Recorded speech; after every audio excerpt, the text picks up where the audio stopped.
Y está ya en piso con nosotros en el programa Verónica Morales. Ella es secretaria de la Comisión Transporte Público, es prioridad. Gracias por venir. Buen día. Buen día, David. Muchas gracias por la invitación y saludo también a la teleaudiencia. Bueno, te invitamos y estás acá con nosotros para hablar de este tema latente siempre, transporte público, pero hay un elemento nuevo ahora y es que el gobierno anunció, o dentro del paquete de leyes que derivó hasta el Congreso, aparece la reforma del sistema de transporte público y básicamente esta reforma refiere a que el Estado va a realizar la compra de buses, va a realizar su mantenimiento y cuál va a ser la labor de los empresarios del transporte y básicamente operar. Sí. Se le va a facilitar, dicen aquellos que critican este proyecto, a los empresarios le va a dar más privilegio y lo que va a propiciar es un gran negociado detrás. Ustedes ya como comisión evaluaron esto, ¿qué piensan de la reforma y de la iniciativa del gobierno? Que al menos cuando el presidente de la República estuvo acá para la inauguración del Hospital General, decía que en un futuro quizá también se pueda incluir a los del interior, Encarnación, Alto Paraná, y otras zonas también, pero que en principio Central y Capital son las prioridades. Así es. En realidad hay que hacer un panorama un poco más amplio de cómo está desarrollándose esta reforma. En diciembre de 2024 se presentó ya este anteproyecto borrador que se socializó con la sociedad civil organizada, academia y con los empresarios. Desde diciembre estuvimos esperando el lanzamiento oficial que sucedió ahora en julio del anteproyecto ya final, se le podría decir. Este anteproyecto entra ahora al Congreso. Entonces va a sufrir una serie posiblemente de modificaciones de acuerdo a cómo estén dando los diálogos. O sea, esta reforma todavía está en proceso de desarrollo, entonces todavía por suerte tenemos todavía un pequeño espacio de diálogo, de reforma. Es un anteproyecto. Esto entra al Congreso en las dos cámaras para poder hacer los ajustes y esperamos que vuelvan a llamarse las audiencias públicas porque también la ciudadanía, no solamente de Encarnación, sino también la ciudadanía organizada de Asunción y Central tiene mucho que aportar al respecto. Por supuesto que ya hay muchísimas críticas que son muy razonables al respecto de lo que estabas mencionando.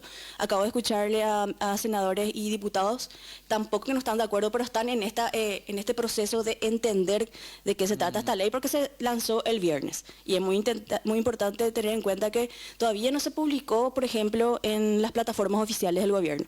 Esto fue gracias a la ciudadanía organizada que se pudo obtener este documento y que está recorriendo ahora también la prensa y que está en proceso de análisis. Todavía no es algo que se va a aprobar directamente. Sí. Bueno, con respecto al... Estaba escuchándole también, es muy importante entrar en este diálogo y escuchar lo que dicen todas las fuentes, ¿verdad? Hace un ratito el viceministro de Transporte, Emiliano Fernández, estaba tratando de explicar de qué se trataba esa financiación, ¿verdad? O esa compra de colectivos por parte del Estado. Él decía que había fondos de 300 millones de dólares para comprar inicialmente 1000 colectivos que van a circular en Central y en Capital, para el área metropolitana de Asunción. Después hablaba él mismo, ¿verdad?, que le propuso supuestamente al Ejecutivo, o sea, al presidente en este caso, que más adelante la compra, si llega a darse, aparte del Estado, que tenga que sostenerse o financiarse ya con la tarifa técnica, o sea, con los ingresos. Es decir, ellos siguen todavía en análisis de cómo van a operativizar, cómo van a concretar realmente esta reforma, que yo coincido con mis compañeros de OPAMA, que más que nada es como una reforma administrativa. No hay todavía una reforma operativa de cómo verdaderamente se va a llevar a cabo esta reforma y que tiene, por supuesto, ya muchísimas preguntas más que respuestas. Esto no incluye a Encarnación, a Ciudad del Este, a Caguazú, a ningún otro punto del país, ¿no? El proyecto de reforma que hoy día apunta el gobierno. Sí, eso es súper importante de entender. Si no influye indirectamente y después les voy a explicar por qué, ¿verdad? Hay que entender que justamente en esta gobernanza del transporte público tenía muchos actores que estaban encimados. O sea, se solapaban la DINATRAN con el viceministerio y las municipalidades. La DINATRAN es la encargada del transporte interdistrital. El viceministerio de Transporte es encargado de las áreas metropolitanas y actualmente el único área metropolitana existente es de Asunción, ¿verdad? Y los municipios están encargados del servicio interno. Entonces ahí ya empieza la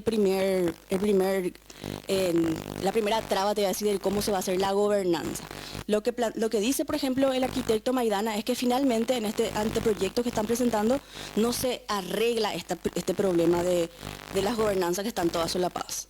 Bueno, lo otro que hay que tener en cuenta es, Encarnación oficialmente por decreto, como tiene que establecerse, todavía no es un área metropolitana, pero está a casi. Nosotros no podemos imaginarnos que aquí a corto o mediano plazo no nos convertamos en una área metropolitana, porque realmente es una cuestión de voluntad política y que cumplimos los parámetros para ser área metropolitana oficialmente. Una vez que exista un área metropolitana, por ejemplo en Encarnación o en Ciudad del Este, ya vamos a entrar directo a lo que es esta reforma. ¿Por qué? La reforma plantea la regulación o la rectoría, que el Estado tiene que planificar y coordinar todos los sistemas, específicamente cuando son áreas metropolitanas. O sea, eso es lo que se está expandiendo ahora. Pero cuando habla de distritos, pide una armonización de planificación y coordinación.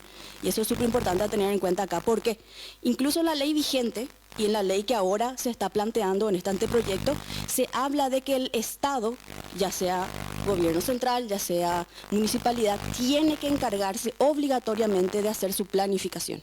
No puede hacer el diseño del sistema público el sector privado. Y eso sí, ahí sí me parece que es un punto muy importante a resaltar y a tener en cuenta acá en Encarnación.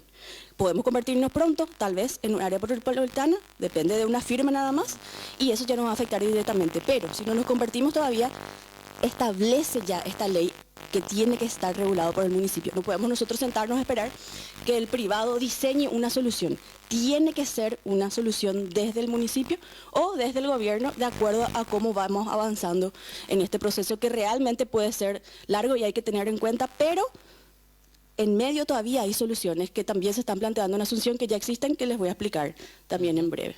Bueno, y la comisión también maneja, ustedes que vienen trabajando muy de cerca, otras iniciativas, ¿no? En el caso puntual de Encarnación, por ejemplo, ¿cuál podría ser la visión o el sistema que pueda acá en Encarnación funcionar independientemente a este proyecto nuevo del gobierno? Claro, eso es tipo en paralelo, una ley marco general.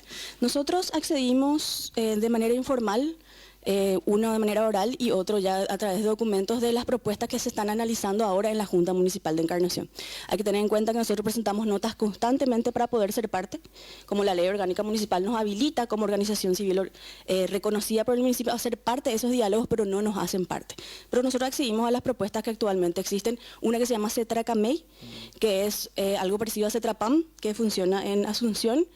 Y también pudimos, después de una sesión ordinaria, poder ver a través de una exposición rápida que nos hicieron del proyecto Ishibashi, Mebel y Enciso, de qué se trata esa propuesta.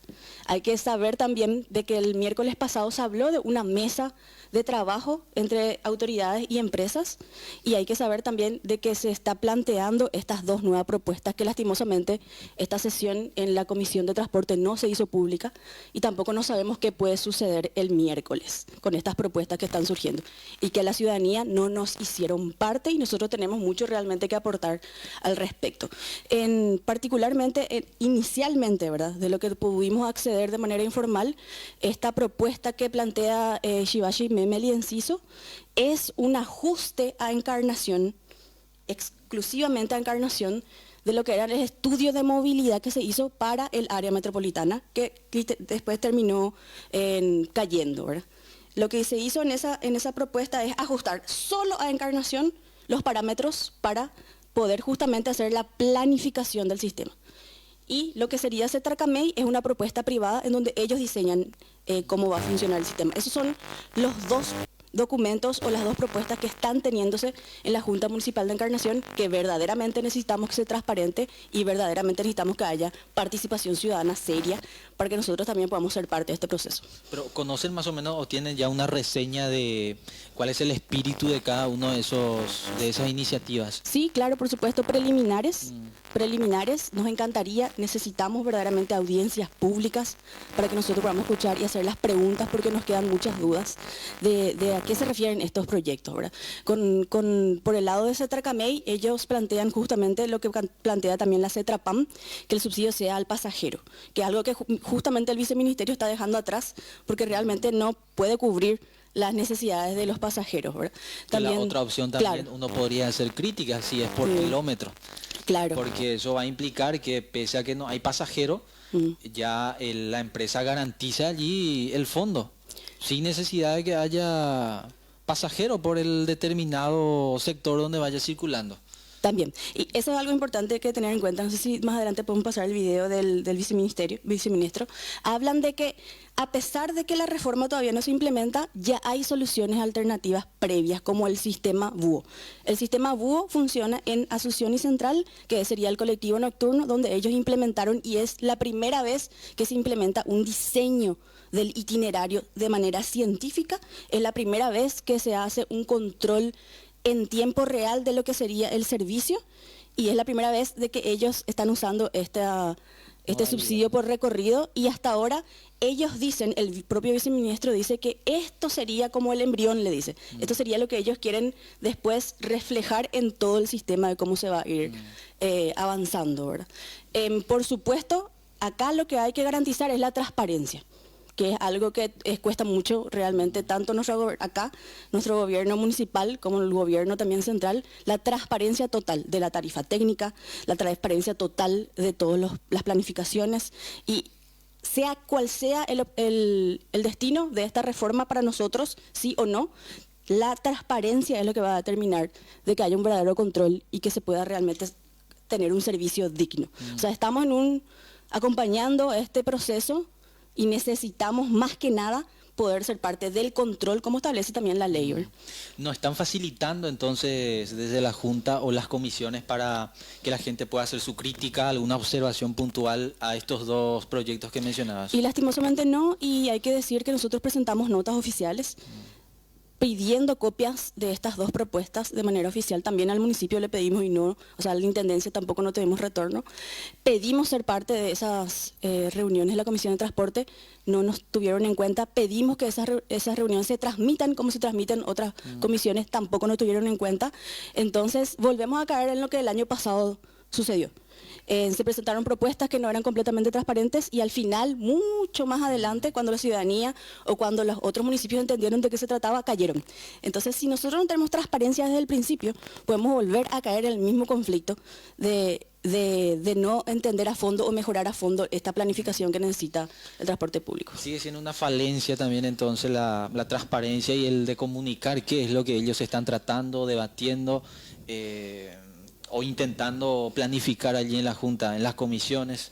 Así es, sigue siendo una falencia, y la verdad que es bastante grave, porque afecta la calidad de vida de varios municipios incluso, ¿verdad? En no hacer esto completamente transparente, porque no solamente la ciudadanía organizada, los técnicos también tienen mucho que decir al respecto, y esto hay que recalcar. La planificación del sistema tiene que hacerse desde el Estado, sea municipio o sea gobierno central, tiene que hacerse desde el Estado. Entonces, lastimosamente, de nuestras autoridades hay mucho discurso de vamos a esperar que alguien venga a darnos la solución, o tal vez escuchamos también, no, pero yo me estoy hablando con los empresarios, y esa no es la función de las autoridades. Las autoridades tienen que diseñar un plan basado en estudios de movilidad científicos, y después ir a hacer conversaciones con los empresarios. Y por supuesto, los empresarios no pueden diseñar un sistema público, tiene que hacerlo el sector, tiene que hacerlo el Estado. ¿Ya no se bloquea a la gente que hace crítica? ¿Cómo quedó eso que reclamaron particularmente, también? Yo puedo hablar desde mi experiencia, ¿verdad? Ya no, se levantaron los bloqueos. Eso es interesante porque nosotros hicimos una nota formal que no ingresó a orden del día, y que no tenemos información de que haya ingresado a comisiones para el tratamiento.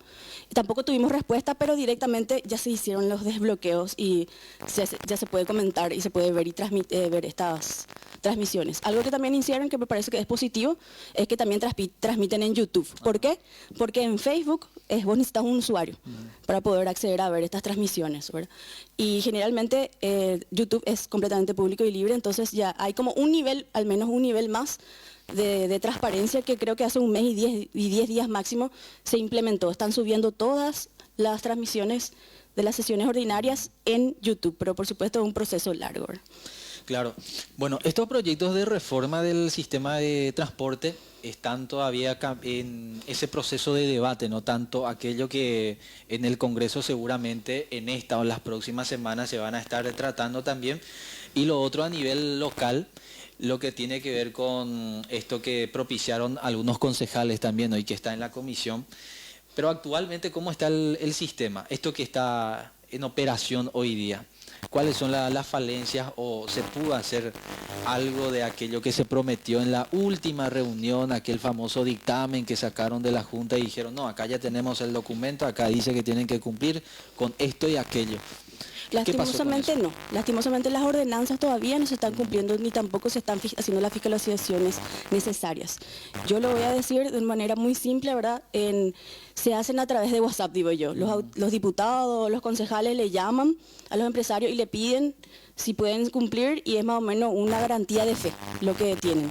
Nosotros no vimos, lastimosamente, esto es parte del problema de la transparencia, no conocemos que haya una licitación, no conocemos que haya un contrato, no conocemos que haya una ordenanza y la ordenanza que existe no se cumple. O por ejemplo, le escuché al empresario hablando que se garantiza el servicio, pero para nosotros, ¿qué significa garantizar el servicio? Garantizar el servicio significa una regulación estable, o sea, un servicio regulado estable. Al principio que sea media hora y que se sostenga media hora, no como ahora sucede, media hora, 50-40, una hora 20, así constantemente está desregulado justamente y esto no es algo que se esté llevando en cuenta o controlando a través de un centro de monitoreo que establecía la ordenanza, a través de los GPS. No tenemos información de eso. Entonces, ¿qué significa garantizar? No, claro. Entonces, tenemos que nosotros analizar como ciudadanía qué es lo que significa garantizar un servicio. Garantizar un servicio es que evidentemente haya todo un marco de planificación, un marco de ley que se cumplan, no una llamada de WhatsApp y confianza o fe de cómo se va a establecer este servicio que, por supuesto, afecta a los derechos de las personas en varios niveles más que solamente movilidad. Bueno, hoy hablábamos con la presidente de la Comisión Vecinal del barrio Santo Domingo y refería también que el transporte público es una falencia y que los pobladores también perciben constantemente. Ustedes que se contactan con la gente de otros barrios también, ¿qué menciona la gente? ¿Qué es lo primero que uno podría mencionar? ¿No viene ahora o directamente no viene el colectivo? No es regular el servicio. Algunas veces cumplen cada hora, a veces pasa incluso una hora y media, que es por ejemplo el servicio de Capitán Miranda, es uno de los que más reclamos tiene, a veces 2 horas, o sea, la gente no puede realmente organizar su tiempo en lo que va a pasar con el transporte público. Y Santo Domingo, por supuesto, es uno de los barrios más afectados. Ellos también fueron parte de este día que se hizo la ordenanza, en donde se prometía una mejora, y ellos dijeron, acepta una suba con mejora. Pero la mejora realmente no llegó y tampoco no se controla. Por eso yo insisto mucho en esto de que nuestras autoridades tienen una visión muy empresarial de lo que es un derecho, muy del privado de cómo se gestiona. No tienen uno desde la perspectiva del servicio público tal cual que tiene que ser garantizado, ¿verdad? Entonces, en estas mesas de negociación, no son mesas de negociación, tienen que ser mesas abiertas, tienen que ser transmitidas, toda la documentación tiene que ser vinculada, ¿verdad? Porque esa es una función pública. Los concejales cobran 18 millones o más, los diputados también. No podemos nosotros dejar a la fe, ojalá que funcione, vamos a ver si funciona. No puede manejarse más así este servicio.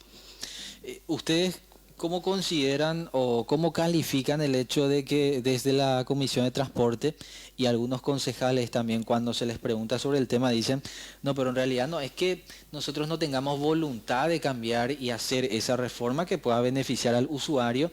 Sucede que los que hoy día operan y tienen digamos, la intención de operar en Encarnación, no encuentran rentabilidad y por tanto no pueden ir más allá de su capacidad tampoco, te dicen. Claro, pero eso es por falta de una planificación, por falta de datos totalmente transparentes de cómo se está manejando, cuántos pasajeros en dónde, qué frecuencia hay en tal lugar. O sea, los empresarios te dicen no es rentable, pero no muestran un balance. Ellos dicen hay que subir la tarifa, por favor, pero no muestran una tarifa técnica. ¿Entienden lo que quiero decir, verdad? Mucho pasa por lo que se dice, pero no de lo que se demuestra. Entonces, y desde el punto de vista de las autoridades, más que nadie no pueden basarse en dichos. Ellos tienen que establecer planificación seria, en estudios técnicos serios, en tarifa técnica seria. Esa es la función de ellos, no hacer llamadas por WhatsApp para ver si el empresario puede tal vez cumplir o no un itinerario. Y bueno, por otra parte también, y para sumar a esto que al comienzo decía sobre la reforma que plantea el gobierno, que tarde o temprano terminará afectando también a los del interior, por ejemplo a Encarnación. Ustedes ya leyeron y ¿tienen alguna crítica específica o hasta el momento se abstienen y esperan también a que en el Congreso se haya, digamos, alguien plantea alguna observación, alguna reforma, alguna modificación al proyecto inicial? No, ya hay varias preguntas y también... ¿Qué es lo que les inquieta, por ejemplo, Lo cuando primero escuchan? es que solamente se centra en el área metropolitana de Asunción. Y nosotros tal vez podamos salvarnos si nos convertimos en un área metropolitana en breve, pero el resto de los municipios, que son más de 200, todavía no están adentro de esta reforma, ni siquiera tienen servicio. Que la visión no sea Claro. para todo el territorio. Claro, en realidad no una reforma nacional, sino una reforma particular de un sector hasta ahora, ¿verdad? También todavía hay muchas complicaciones en estas gobernanzas que yo te estoy diciendo, ¿verdad? Viceministerio, DINATRAN y municipios, todavía hay complicaciones ahí que en la parte operativa no parece que vayan a solucionar el problema. Es cierto, esa es una crítica bastante fundamentada, ¿verdad? También habla, por ejemplo, Opama dice esto, ¿verdad? No era necesario esperar una reforma. La solución ya se podía dar hoy con las ordenanzas y las leyes que ya existen, que son vigentes, que es también lo que nos pasa a nosotros, ¿verdad? Como el sistema Hugo, que vuelve a ser un ejemplo de esta solución previa a una reforma, ¿verdad? También... Por supuesto que tiene hay todavía mucho que analizar realmente de este anteproyecto, pero particularmente eso. Solamente está enfocado en el área metropolitana de Asunción y tiene conflictos en la gobernanza todavía, y eso más que nada, ¿verdad? Pero en la parte positiva es que refuerza de que este servicio tiene que estar garantizado por el Estado y refuerza que tiene que ser rectoría o tiene que ser autoridad única el Estado, ya sea municipio o ya sea gobernación central. El gobierno central. Bueno, como último punto, salió también la noticia que un colectivo, una empresa va a operar y va a incluir en su itinerario al Hospital General de Itapúa. ¿Qué información ustedes tienen sobre eso? Bueno, justamente es un servicio que nosotros estamos ahora analizando con nuestros contactos con los solidarios que tenemos en la calle, ¿verdad? El sábado, por ejemplo, el itinerario, o sea, como te decía, el trayecto que más tardó fue de 2 horas con 18 minutos de espera el sábado. Hoy están teniendo más o menos 40, 50, 1 hora 20 de cumplir, te voy a decir, desde el circuito hasta el Hospital General. Pero a eso yo me refiero cuando decimos en la publicidad que está garantizado, siendo que tomaron el trayecto que es más largo de todos y le incluyeron 4 kilómetros más. Y van a esperar que el empresario vea si él puede mejorar ese servicio. Entonces, ahí lo que nosotros estamos en esta crítica, ¿verdad?, que está fundamentada de por qué no se hace una planificación seria, por qué no se ve para incluir a los demás barrios, por qué ya no se garantiza de verdad, como la palabra garantizar establece, ese servicio. Y ahí aparece el factor de no es rentable. Ellos sí, es que no podemos nosotros basarnos en eso, porque si hay una planificación, por ejemplo, que se habla mucho de troncales y ramales, hay líneas que van a estar circulando más cortas, entonces puede ser realmente rentable, puede bajar el costo. Hay que hacer una planificación, un diseño del sistema por supuesto, sistema de transporte público, para que justamente eso sea efectivo y también sostenible. Claro. No podemos nosotros basarnos en lo que cree o lo que piensa o en lo que él intuye o el empresario. Tiene que ser del municipio. Hay que ajustar lo que hay que ajustar para que sea eficiente y para que sea sostenible y demostrable de que eso verdaderamente es así. Totalmente, y bueno, ojalá que en un periodo de tiempo corto se pueda también atender esto, porque mira que para el evento del rally, increíblemente, porque muchos desconfiaban, pero al final se están cumpliendo con algunos de los compromisos por parte del gobierno, tanto nacional como municipal, para poner en condiciones hasta donde se pueda para cuando llegue ese evento, pero el tema de transporte público pareciera que va a continuar así pese a ese gran evento. Sí, y yo también creo de manera particular que se llega tarde también. Es como que recién ahora hay algunas, sí, muy última hora, no está completamente asegurado todo el transporte ahí. O sea, hay muchas cosas que todavía están en ajustes y ya estamos a menos de un mes de este evento, ¿verdad? Y la verdad que eso es lo que podría decir. El tema del transporte público, algo que nosotros siempre analizamos en nuestra asamblea y decimos, las personas que van a venir a este evento, que dicen que van a ser 250.000 personas, la mayoría está acostumbrada a eventos mundiales en ciudades donde existe un transporte público eficiente, donde existen aplicaciones de seguimiento, donde existen billetaje, donde existen paradas funcionales con información funcional. Entonces yo siempre digo, ¿qué va a pasar con esta gente que está acostumbrada a esto? que no van a siquiera imaginarse que no hay un servicio de transporte público para un evento de clase mundial como el que se está planteando acá, ¿verdad? Por ejemplo, en Argentina y en Brasil tienen sistema eficiente y ahí también se hacen eventos mundiales, pero acá es nuevo. Entonces tenemos esta duda de cómo van a realmente a reaccionar estos turistas que van a ser cientos, 200.000, 250.000 es muchísimo. Sí. No hay Uber ni Bolt ni estacionamiento privado que puedan sostener eso según nuestra perspectiva, ¿verdad? Y eso es lo que podemos decir. Estamos preocupados realmente por ese tema. Un vuelo internacional se consiguió, de Se consiguió. Buenos Aires a Encarnación, y uno dice transporte público, ¿no era acaso más fácil, más viable? Pero sin embargo queda como último en la lista del... Sí. Y bueno, particularmente yo, desde mi perspectiva, ¿verdad? Vuelo internacional teníamos al lado en Posadas, ¿verdad? Con tren incluido para poder traer a estas personas, ¿verdad? No sé si era realmente más prioritario que un transporte público, porque la gente va a bajar ahí en el aeropuerto y después. Claro. Sí. Bueno, no sé si quieres agregar algo más. Quiero invitarles, sí. Muchísimas gracias, David. Quiero invitarles a que nos sigan en las redes sociales, @ComisiónTP, para ver nuestros debates, nuestros diálogos, para ver nuestros análisis y también la documentación que le invitamos a la gente que pueda ser parte realmente de este debate y no dejar solamente lo que se dice en las redes sociales o lo que se dice en la prensa a través de los dichos. La documentación es lo que verdaderamente va a garantizar nuestros derechos.